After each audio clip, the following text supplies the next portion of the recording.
Hello दोस्तों, स्वागत है आप सभी का मेरे यूट्यूब चैनल में। तो चलिए शुरू करते हैं नवीन सर द्वारा चलाई गई नाइक सीरीज के प्रैक्टिस सेट नंबर 12 के हैंड रिटन नोट्स का फर्स्ट रिवीजन।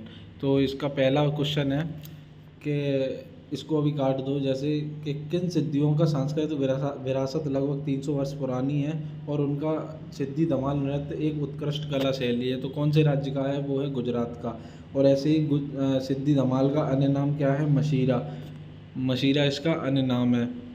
तो इसमें जो 14 से 17वीं शताब्दी में अफ्रीकन्स के द्वारा जो शिकार किए जाते थे और शिकार करने के बाद ये लोग खुशी से नाचते थे, इसी को हम सिद्धि धमाल कहते थे।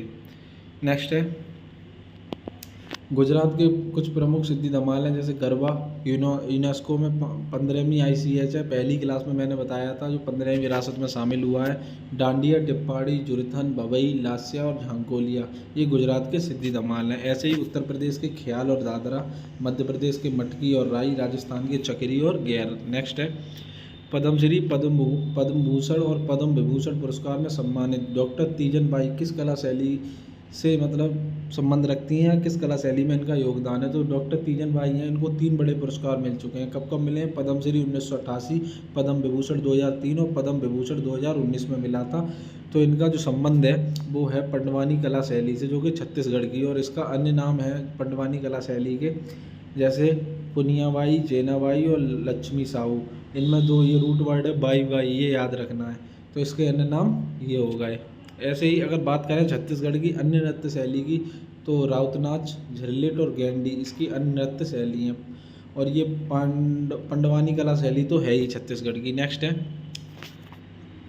किसे मुख्य रूप से हिंदुस्तानी शास्त्रीय संगीत का उस्ताद माना जाता है? तो बड़े गुलाम अली खान जो हैं, उनको हिंदुस्तानी शास्त्रीय संगीत का उस्ताद माना जाता है। और जो हिंदुस्तानी शास्त्रीय संगीत है वो नॉर्थ का है, यानी कि उत्तरी भारत का है। कहाँ का? उत्तरी भारत का। अब बात आती है कि जो साउथ के संगीत कौन सा है? तो जो कर्नाटक संगीत है वो एक साउथ का संगीत है, यानी कि दक्षिण का संगीत है। नेक्स्ट है, उस्ताद और पंडित का संबंध, मतलब उस्ताद किन्हें कहते थे और पंडित किन्हें कहते थे? तो जो मुस्लिम कलाकार होते थे किसी भी संगीत में, उन्हें हम उस्ताद कहते थे, और पंडित जो हिंदू कलाकार होते थे उनको हिंदू पंडित कहते थे। ऐसे ही बात आती है हिंदुस्तानी संगीत में कुछ उत्तरी कलाकार हैं, जैसे उस्ताद बिस्मिल्लाह खान, जिनको भारत रत्न मिले 2001 में, और लता मंगेशकर को भी 2001 में ही भारत रत्न मिला था। ऐसे ही पंडित भीमसेन जोशी 2008 में इनको भारत रत्न मिला, और पंडित रविशंकर को 1999 में। कब? 1999 में। नेक्स्ट है, Grammy life time achievement award प्राप्त करने वाले पहले भारतीय संगीतकार कौन थे जिन्होंने ग्रेमी अवार्ड अचीव किया था? तो वो थे पंडित रविशंकर। 1967 में इनकी एक एल्बम थी, बेस्ट ईट्स मीट्स, यानी कि पश्चिम और पूरब का मिलन। तो 1968 में इनको इसके लिए ग्रैमी अवार्ड भी मिल चुका है। नेक्स्ट है, 2024 में भारतीय ग्रैमी अवार्ड किन किन लोगों को मिला है? तो राकेश चौरसिया, जो कि बांसुरी वादक हैं, उनको मिला है। शंकर महादेवन गायक है ये एक। गणेश राजा गोपालन को मिला है वायलिन के लिए। और गणेश विनायक राम को ताल के लिए। और जाकिर हुसैन तबला के वादक हैं, उनको मिला है 2024 में भारतीय ग्रैमी अवार्ड। नेक्स्ट है, भरतनाट्यम की शैलियाँ, जैसे पंडानूर शैली, वजबूर शैली, मेलात्तूर और कला क्षेत्र। तो इसके इन शैलियों से किन किन का संबंध है? तो जो पंडानुल्लूर शैली है उसको मीनाक्षी सुंदरम वल्ला विल्लई, रमैया पिल्लई, और मेलात्तूर से दौरजा अय्यर, और कला क्षेत्र से रुक्मणी देवी और अरुणडेल संबंध रखती हैं। नेक्स्ट है, किसे भारत की एक नई शैली के आविष्कार निर्माण करने का श्रेय प्राप्त है? तो वो हैं डॉक्टर पद्म सुब्रमण्यम। कौन? पद्म सुब्रमण्यम। नेक्स्ट है, भारतीय सेना की पहली महिला लड़ाकू विमान यानी फाइटर एविएटर कौन है? तो अभिलाषा बाग जो है वो एक फाइटर एविएटर है, भारत की पहली। ऐसे ही पूछा जाए पहली महिला लेफ्टिनेंट जनरल कौन बनी? तो बनी पुनीता अरोड़ा। कौन? पुनीता अरोड़ा। और पहली महिला जो पायलट बनी वो सरला ठकराल बनी। ऐसे ही पहली महिला फाइटर पायलट कौन बनी? ये तो पहली महिला जो पायलट बनी वो तो सरला ठकराल थी। और अगर बात आती है तो पहली महिला फाइटर पायलट तो कौन बनी? अवनी चतुर्वेदी बनी। और पहली महिला स्वॉर्ड ऑफ ऑनर पाने वाली कौन बनी? वो बनी दित्याजित कुमार बनी। नेक्स्ट है,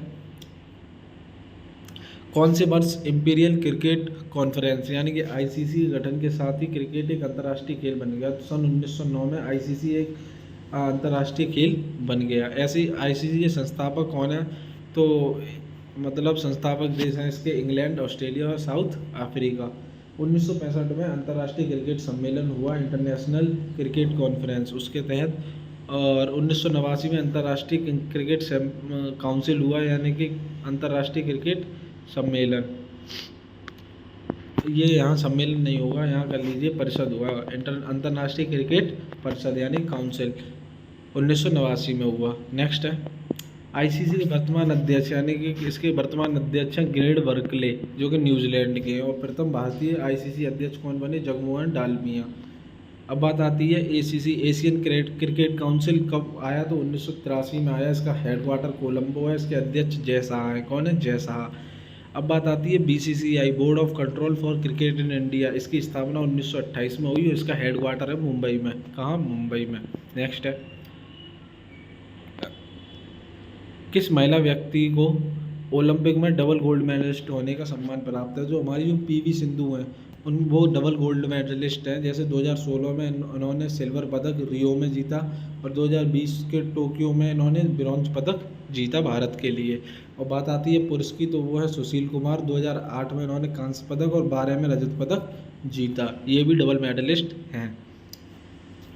अब बात आती है and then one day a memorial किस बॉलीवुड कलाकार की आत्मकथा है? तो नसरुद्दीन शाह है, उनकी ये है एंड देन वन डे, ये इनकी आत्मकथा है। नेक्स्ट है करण जौहर की कौन सी है? तो अनसुइटेबल बॉय। और प्रियंका चोपड़ा की है अनफिनिश्ड अ मेमोयर। और सोनू सूद की है आई एम नो मसीहा। और सत्यजीत रे है, इनकी कौन सी है? जाखन छोटे चिलम। 1992 में इनको इसके लिए ऑस्कर और 1992 में ही इनको भारत रत्न मिला था इसी के लिए, आत्मकथा के लिए। नेक्स्ट है अब बात आती है कि देव आनंद जो हमारे बॉलीवुड इंडस्ट्री के हैं, उनकी आत्मकथा कौन सी है? तो उनकी है रोमांसिंग विद लाइफ। ऐसे ही इमरान हाशमी की किस ऑफ लाइफ। और संजीव कपूर की an actors of actor. Ayushmann Khurrana की cracking the code. Shatrughan Sinha की एनीथिंग बट खामोश। और तुषार कपूर की है द बैचलर डेड आत्मकथा। नेक्स्ट है गुलजार जिया जले, यानी कि जो गुलजार थे वो जिया जले थे और ये उर्दू कवि थे। इन्होंने 2009 में ऑस्कर अवार्ड और 58वां ज्ञानपीठ पुरस्कार भी जीता है। कौन? गुलजार ने। इनका ओरिजिनल नाम जिया जले है। भारतीय राष्ट्रीय संविधान की कौन से अनुच्छेद में संघ की कार्यपालिका से संबंधित है? और 52 से 78, जो कि संघ की कार्यपालिका से संबंध रखता है। अब बात आती है संसद के हैं नियम, वो 79 से 122 और अनुच्छेद 123 राष्ट्रपति अध्यादेश से संबंधित है। और 124 से 147 संघ न्यायपालिका और अनुच्छेद 148 से 151 सीएजी कैग से संबंध रखता है। नेक्स्ट है भारतीय संविधान का कौन सा अनुच्छेद संसद के सत्रों से संबंधित है? तो अनुच्छेद 85 संसद के सत्रों से संबंध रखता है। अनुच्छेद 85। अनुच्छेद 120 संसद के कामकाज की भाषा। और अनुच्छेद 122 में न्यायालय संसद की कार्रवाई जांच नहीं होगी, इन बारे में बताया गया है। नेक्स्ट है भारतीय संविधान के किस अनुच्छेद में कहा गया है कि सर्वोच्च न्यायालय का अभिलेख न्यायालय होना?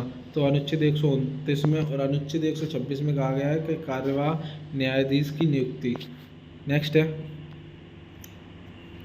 दिल्ली की विधानसभा में कितनी सीट है? तो 70 सीट है दिल्ली विधानसभा में। और अनुच्छेद 124 कहता है सुप्रीम कोर्ट की स्थापना। और 125 कहता है न्यायाधीशों का वेतन। नेक्स्ट है भारत के राष्ट्रपतियों में से किसने भारत के संविधान के 100वें संशोधन की स्वीकृति दी? तो हमारे जो राष्ट्रपति थे प्रणब मुखर्जी, उन्होंने 100वें संविधान की स्वीकृति दी। और जो किससे संबंध रखता था? भारत प्लस बांग्लादेश का जो विवाद था 2015 में निपटारा हुआ इसका, उससे संबंध रखता है। भारत के संविधान संशोधनों में से किसने गोवा को राज्य का दर्जा दिया? तो 56वां संविधान संशोधन 1987 में गोवा को राज्य का दर्जा मिला। और 7वां संशोधन था 1956 में, उसका राज्य पुनर्गठन आयोग। और 52वां संविधान संशोधन 1985 दल बदल से संबंध रखता है।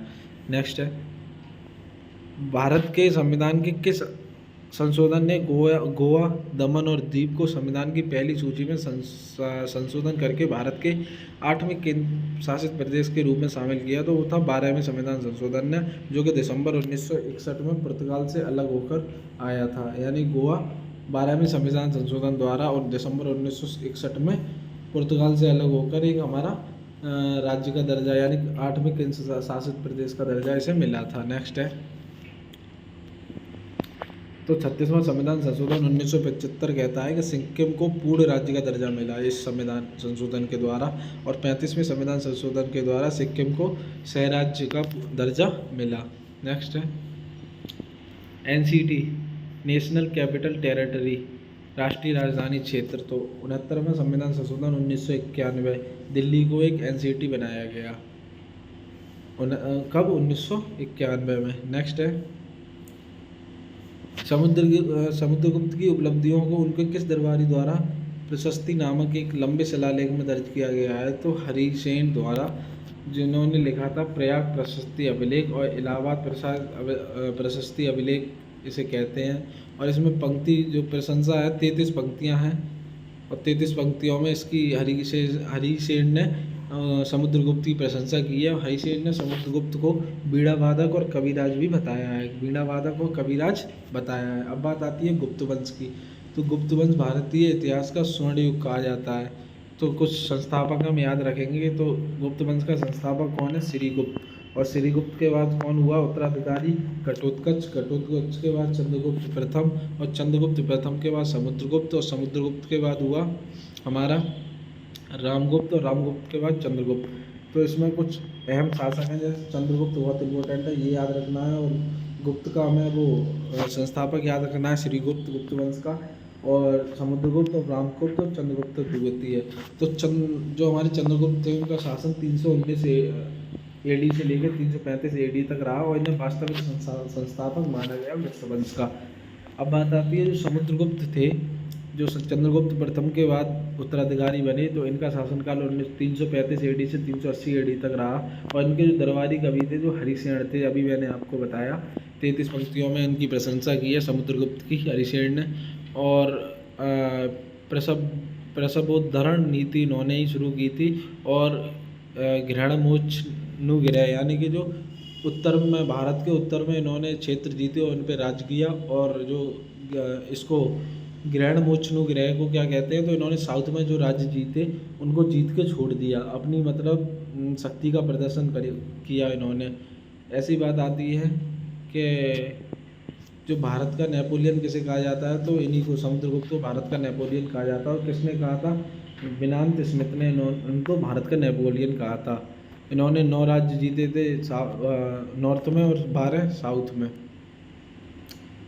बात आती है कि रामगुप्त की पत्नी थी ध्रुव स्वामिनी, और चंद्रगुप्त द्वितीय को शक अरी कहा जाता है, यानी शकों का दुश्मन कहा गया है। नेक्स्ट है, समुद्रगुप्त को भारत का नेपोलियन वेसेंट स्मिथ ने कहा, मैंने अभी आपको बताया, और early history of the India पुस्तक में इन्होंने इसका वर्णन किया है। नेक्स्ट है,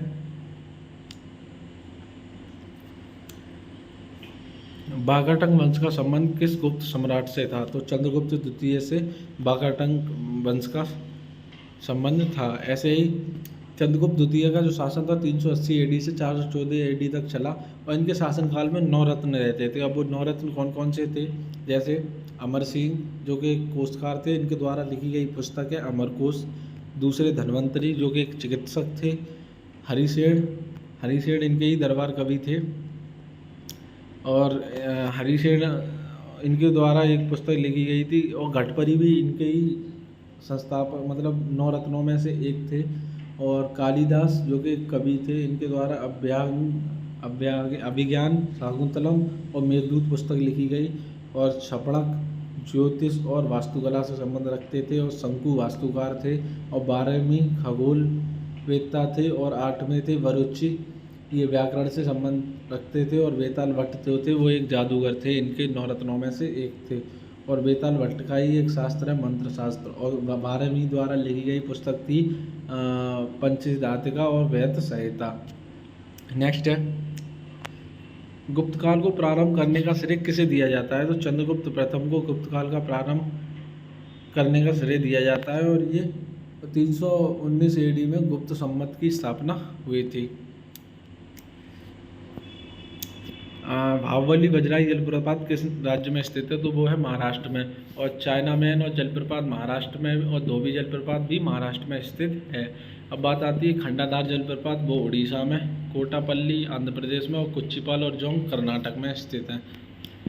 नेक्स्ट है भूमि झील भारत के किस राज्य में स्थित है? तो भूमि नहीं, भूसी झील, जो भूसी झील है वो महाराष्ट्र में स्थित है। और वेन्ना, लोनार और वेतरना झील भी महाराष्ट्र में स्थित हैं।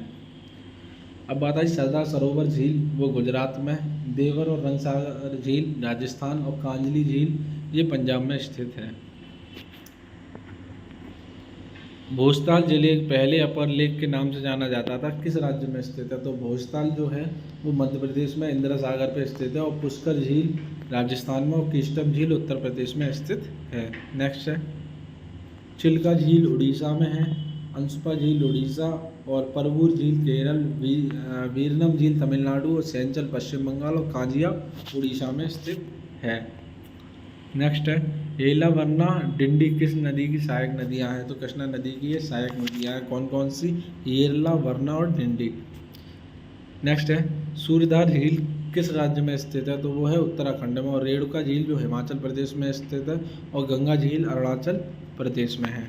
नेक्स्ट है भारत सरकार ने FRBM अधिनियम किस वर्ष लागू किया? तो 2004 और 2005 में इन्होंने FRBM अधिनियम लागू किया। और FRBM 2003 में ये आया था, इसका एक्ट, और जिसकी फुल फॉर्म है physical responsibility and budget management, यानी कि राजकोषीय उत्तरदायित्व और बजट प्रबंधन।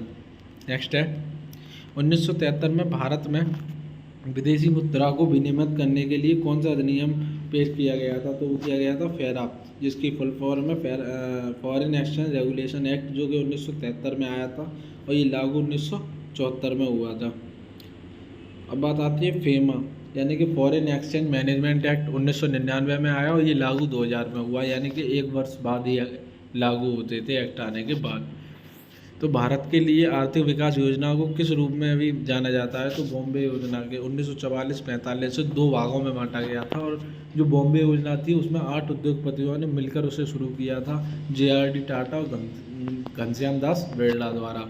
नेक्स्ट है भारत के 15वें वित्त आयोग के अध्यक्ष कौन बने हैं? तो वो NK सिंह बने हैं। 16वें वर्तमान के हैं अरविंद पनगड़िया, 2026 से 30 तक रहेंगे। और पूर्व में नीति आयोग, यानी जो इससे पहले ये नीति आयोग के अध्यक्ष थे।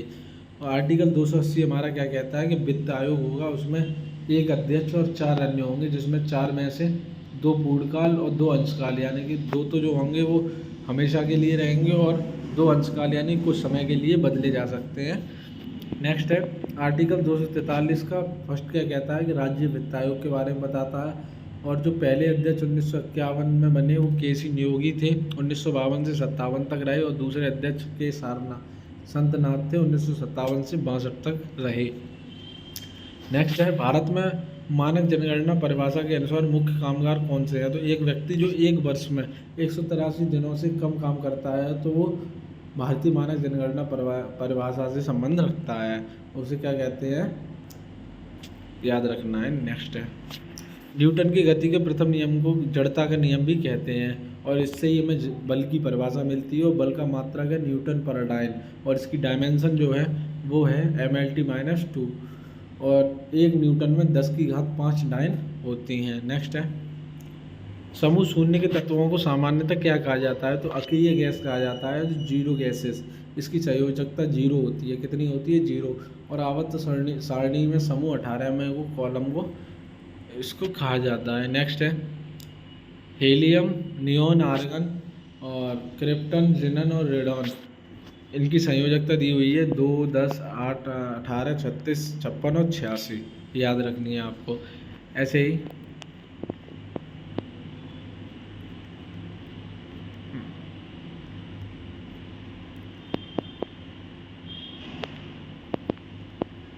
मुझे लगता है कुछ क्वेश्चन छूट गए हैं हमसे, नहीं पूरे हो गए। नेक्स्ट है कहाँ थे हम? हाँ यहाँ थे। परमाणु क्रमांक यानी कि एटॉमिक नंबर को निरूपित करने के लिए हेनरी मोसले ने किस प्रतीक का उपयोग किया था? तो जेड, यानी कि एटॉमिक नंबर को दर्शाने के लिए उन्होंने जेड का प्रयोग किया था। नेक्स्ट है, रेबीज किस जानवर के काटने से होता है? तो जो आप पहले तो ये जानते होंगे, कुत्ता के काटने से होता है, और बंदर, लंगूर, लोमड़ी और चमगादड़ के काटने से होता है, जिसका इंजेक्शन लगता है। और टीका लुई पास्चर ने इसकी खोज की थी 1885 में। नेक्स्ट है, इन रोगों को कौन सी वैक्सीन द्वारा रोका जा सकता है? तो रेबीज को प्री एक्सपोजर वैक्सीन द्वारा रोका जा सकता है, टाइफाइड को टी कॉन्जुगेट और खसरा को एमएमआर वैक्सीन द्वारा रोका जा सकता है। नेक्स्ट है, हाल ही में भारत ने किस देश को 1000 करोड़ की वित्तीय सहायता देने की घोषणा की है? तो भूटान को हमने 1000 करोड़ की वित्तीय घोषणा की है देने की, और इसका जो राजधानी है वो है थिम्पू, और इसकी मुद्रा है निगुल ट्रम। और ये जो भूटान है वो कुत्तों की नसबंदी करने वाला पहला देश बना है, ये कुत्तों की नसबंदी कर देता है। और संप्रभु राष्ट्रीय डिजिटल आईडी जो सभी व्यक्तियों के लिए लागू हुई है, वो भूटान देश में हुई है। इसने अपने मतलब जितने भी व्यक्ति वहाँ रहते हैं उनके लिए एक डिजिटल आईडी बनाई है, जिसे संप्रभु राष्ट्रीय डिजिटल आईडी कहते हैं। नेक्स्ट है, हाल ही में किस राज्य को 6 विरासत स्थलों को यूनेस्को की अस्थायी सूची में शामिल किया गया है? तो मध्य प्रदेश की जो मध्य प्रदेश की है वो 6 विरासत को यूनेस्को की स्थायी नहीं, याद रखना है, अस्थायी सूची में शामिल किया गया है। तो वो कौन कौन सी हैं? घमनार, खूनी भंडारा, भोजेश्वर मंदिर और रामनगर स्मारक, rock art of Chambal valley और ग्वालियर किला। इन 6 को अभी यूनेस्को की अस्थायी सूची में शामिल किया गया है। अब बात आती है मध्य प्रदेश की, कुछ बात कर लेते हैं। तो ये जो मध्य प्रदेश है वो पहला स्वच्छ एवं स्वस्थ फूड गली इसमें मध्य प्रदेश में है, वो प्रसादम है। और रानी दुर्गावती अन्न प्रोत्साहन योजना मध्य प्रदेश द्वारा चलाई गई है। और भारत की सबसे बुजुर्ग स्लॉथ जो कि बबलू है वो मध्य प्रदेश से ही है, बबलू कहा जाता है इसको। नेक्स्ट है, हाल ही में घुमोर होली कहाँ मनाई जाती है? तो वो मनाई जाती है बिहार में। कहाँ मनाई जाती है? बिहार में। और 3 दिवसीय नागी पक्षी फेस्टिवल भी बिहार में। और देश की पहली कॉपरमेट बापू टावर वो गर्दनी बाग बिहार में मनाया गया है। और ट्रैफिक ऑडिट वाला पहला राज्य बना है बिहार। और जो COP28 बिहार नवीकरण के प्रयास के लिए इंटरनेशनल सम्मान इसे दिया गया था दुबई में। कहाँ? दुबई में। नेक्स्ट है, हाल ही में भारत में प्रसिद्ध अमूल ताज़ा मिल्क को किस देश ने लॉन्च किया है? तो वो किया है अमेरिका ने। अब तक था कि अब अमूल दूध पिएगा इंडिया, अब हो गया अमूल दूध पिएगा अमेरिका भी। तो अमूल है, उसकी फुल फॉर्म है आनंद मिल्क यूनाइटेड लिमिटेड, और 1946 गुजरात में इसकी स्थापना हुई थी। आनंद सानंद इसके संबंधित हैं। नेक्स्ट है होमवर्क का क्वेश्चन कि अमूल कंपनी की स्थापना किसने की थी? ये आपको गूगल करके या कैसे भी लिखना है अपने नोट्स में। और बहुत से लोग मुझसे पूछते हैं कि भैया नोट्स कैसे बनाए, तो मेरी इसी PDF से आप नोट्स बना सकते हो। और इसकी जो PDF है वो टेलीग्राम चैनल पे मिलेगी, जिसकी लिंक मैंने डिस्क्रिप्शन में छोड़ दूँगा। और बाकी आप, ये हमारे 12 सेट हो चुके हैं, अब जो कुछ सेट बचे हैं वो हम धीरे धीरे करते रहेंगे। और धन्यवाद, जुड़े रहिए। बंद करते हैं हम यहीं अपनी क्लास को।